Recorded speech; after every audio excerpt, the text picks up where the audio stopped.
Now, I know how many of you love taking pictures on your phone. You know, why wouldn't you? It's just so accessible. It makes photography and it's easy to do if you don't want to be carrying a big camera around with you all the time. If you've got a big gear bag and you think, oh, I don't want to do all that today, I just want to take some quick and easy pictures, then mobile photography is becoming so much easier, so much more accessible, and especially when there are more accessories that are made for it, because it's not just a case that the more megapixels that you get, the better the iPhone that you get, the better your pictures are going to be. There's still an element to the art which I think doesn't necessarily just rely on the camera itself. It comes from accessories. It's come from having maybe a tripod for the right types of shots and filters, and this is why I wanted to test this out today.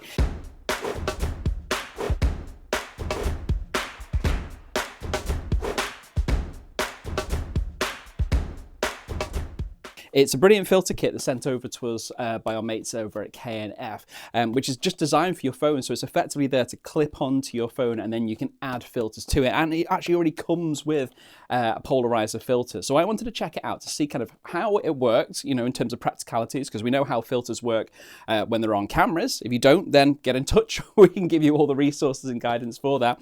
But we're going to basically show you, you know, how easy it is to adapt for your phone, because effectively it's a really kind of simple piece of kit.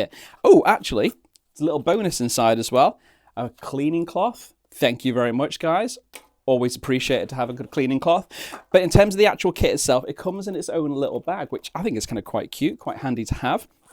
And so effectively just open up the case that it comes in. And then on top, as I said, it comes already with a polarizer filter. So this is a 67mm one. And effectively, you don't need to worry well, I suppose you do need to worry about it a little bit, but it's going to be a bit of a pain in the backside to measure out exactly what you need. I think it's always good to go for the larger sizes. And the reason why I said I think it has an impact is because some cameras these days, they just have like one lens on it. Some have 3 or some have 4. So you ideally, you know, if the camera's going to effectively be using all those 4 lenses, you need your filter to cover all of them so the effect is consistent. Plus, you don't necessarily just want the rim of the filter that's crossing over one of the lenses, because that's going to be an issue when it actually comes to the final picture that you're taking. But either way, that's 67mm, which I think for my camera, it's my phone, that's going to be more than enough anyway, but we'll find out, but I'm sure it will. And then let's just put that to the side. This is the actual filter clip itself. So as I say, it's got a large diameter on that side. It's all flattened here. So there's effectively only kind of maybe 60-75% of the actual filter you're going to be able to see through. And then on the back of it here, there's a little knob that you can just open and close. So it depends upon the actual depth of your phone, which is quite handy because a lot of phones are getting slimmer and slimmer, but people, obviously you put cases on your phone as well. So you want to make sure that sits quite evenly. So I've got my phone here. It actually only has one lens on the back of it there. So let's just see how easy it is to attach. Tell you what, it would help if I put it the right way around. That's genius. Right, so there's one thing to bear in mind, but this is a tricky thing about kind of doing these videos at the same time, thinking about everything that's going on and actually doing the job that you're meant to be doing. So I'm just gonna tighten it on the back there. So I'm making sure obviously the actual space there is in front of the lens, and that's how it sits. It's dead easy. So I mean, initially, before I even put the filter on, it's not adding a lot of weight to the phone itself. It's kind of out of the way. I can still get into the buttons as well. So if you're actually using the buttons to take pictures with, or just taking calls or anything like that whilst you're shooting, that's quite easy to do. So you can kind of mask it there. I wonder maybe if we could actually spin it around the other way. You could have it kind of side on instead, this way around. It's going to block this top button. This is on an iPhone.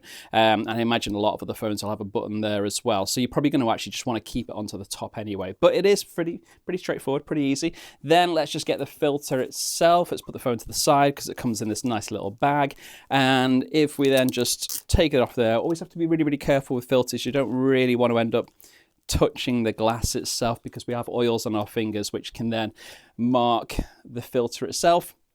And then this is magnetic. It's really, really handy. I just didn't even have to screw it in or anything like that.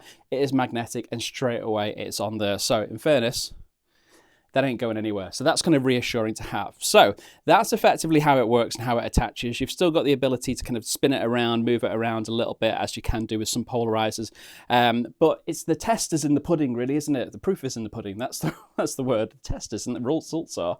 Anyway, I'm going a bit crazy. I think it's time for me to get outside, get some fresh air, and actually see how good this polarizer is in action. Because in fairness, setting it up, couple of seconds, dead easy to do. Let's get outside, take some pictures, and we'll see how good it is. Oh, and I should say, before we actually get out and start taking pictures on our phone with the polarizer kit, it does make it a lot easier to film when, obviously for this purpose, maybe not necessarily for you when you're out doing it, but to have more product placement. No, anyway, only joking. This is again sent to us from KNF. I think I'm so appreciated that they would actually kind of help along with this video to do this. But I've got basically like a little selfie stick here, which can also be doubled up as a tripod, but it does make it a lot easier, kind of say for purposes of filming. So if I want to kind of obviously put my camera out and I've got another camera filming unit, etc., then it's kind of quite a nice little piece of kit. I can also adapt it to actually have my GoPro on the top of this as well, but it's also got a little clip here, a cold shoe clip, that's going to be allowing me to put my camera, my actual phone on there. So it just means that I can stand back and kind of film with you guys whilst actually not having to kind of be holding onto the phone at the same time and you get juddery videos. So I'll just quickly kind of walk through a few of the features on here. Obviously you've got your standard kind of ball head adjustment there, which is kind of, I prefer the ball head because I think, you know, for photographically, you sometimes just want to change your angles very nichely. It just makes it so much easier.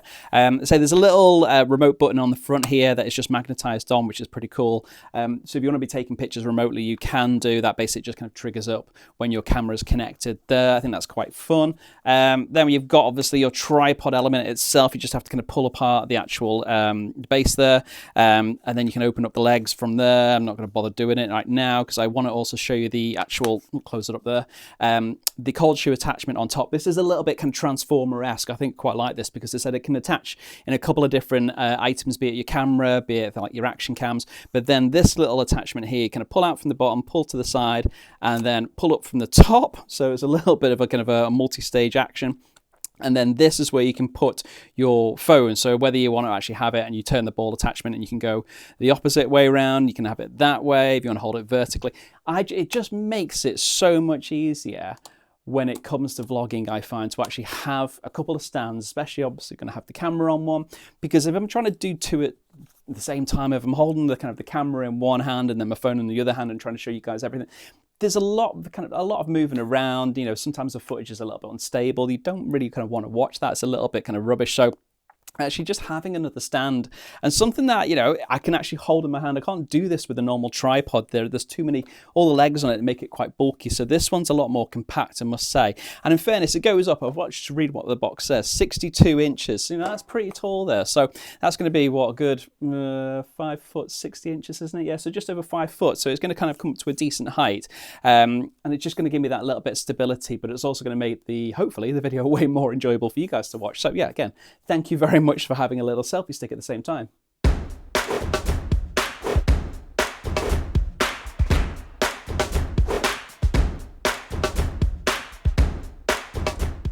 Now I found a little bit of time to head down to the park and try out the polarizer. Unfortunately, for some reason, the audio that I did actually record when I was down there either didn't record itself or I've lost it somewhere. So either way, I'm just having to kind of overdub, but I'll basically just walk you through exactly what I was doing. So I initially set up the tripod. It's pretty easy to do, just have to kind of unlock the initial column and then kind of pull down or pull out on the stick itself just to raise it to whatever height you need. And then it was a case of just attaching the clip, those we've done before, and then put the polarizer on the front. Now I've also taken a few before and after, or with and without shots, just to show you of the kind of the strength effectively of the polarizer. And I thought it was quite good. You know, when you are quite close up, I also got lower down to the floor and tried some shots at a slightly more lower angle. I thought the effect was quite good. It wasn't maybe as strong as I've seen in other polarizers that I've got with more dedicated cameras. So whether there's a slight difference in that, but again, how often am I going to use it on my phone? I don't know a lot, but if you are a little bit different to me and you use your phone and that is your only device for photography, then you'll obviously be wanting to use this all the time when you're shooting into water, and if you're wanting to try and get a slightly more deeper view into the water. As you can see on some of the shots, I got some fantastic images where I was able to actually see through the water more, and some of these lovely autumnal leaves actually brought out much more colour. So yeah, so it's a really good piece of kit. I think it's definitely worth having a look at if you are really, really into your smartphone photography.